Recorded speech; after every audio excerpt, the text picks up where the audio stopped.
The serpent was the shrewdest of all the wild animals the Lord God had made. One day he asked the woman, "Did God really say you must not eat the fruit from any of the trees in the garden?" "Of course we may eat from the trees of the garden," the woman replied. "It's only the fruit from the tree in the middle of the garden that we are not allowed to eat. God said you must not eat it or even touch it. If you do, you will die." "You won't die," the serpent replied to the woman. "God knows that your eyes will be open as soon as you eat it, and you will be like God, knowing both good and evil." The woman was convinced. She saw that the tree was beautiful, and its fruits looked delicious, and she wanted the wisdom it would give her. So she took some of the fruit and ate it. Then she gave some to her husband who was with her, and he ate it too. At that moment their eyes were open, and they suddenly felt shame at their nakedness. So they sewed fig leaves together to cover themselves. When the cool evening breezes were blowing, the man and his wife heard the Lord God walking about in the garden. So they hid from the Lord God among the trees. Then the Lord God called to the man, "Where are you?" He replied, "I heard you walking in the garden, so I hid. I was afraid because I was naked." "Who told you that you were naked?" the Lord God asked. "Have you eaten from the tree whose fruit I command you not to eat?" The man replied, "It was the woman you gave me who gave me the fruit, and I ate it." Then the Lord God asked the woman, "What have you done?"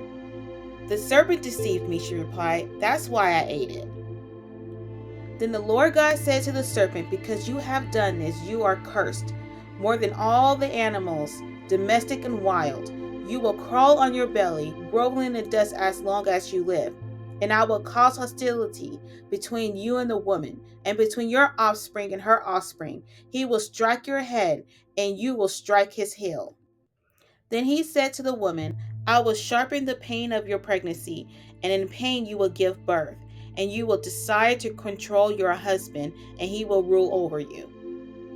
And to the man he said, "Since you listened to your wife and ate from the tree, whose fruit I commanded you not to eat, the ground is cursed because of you. All your life you will struggle to scratch a living from it. It will grow thorns and thistles for you, though you will eat of its grains. By the sweat of your brow will you have food to eat, until you return to the ground, from which you were made, for you were made from dust, and to dust you will return." And the Lord God made clothing from animal skins for Adam and his wife. Then the Lord God said, "Look at the human beings have become like us, knowing both good and evil. What if they reach out and take fruit from the tree of life and eat it?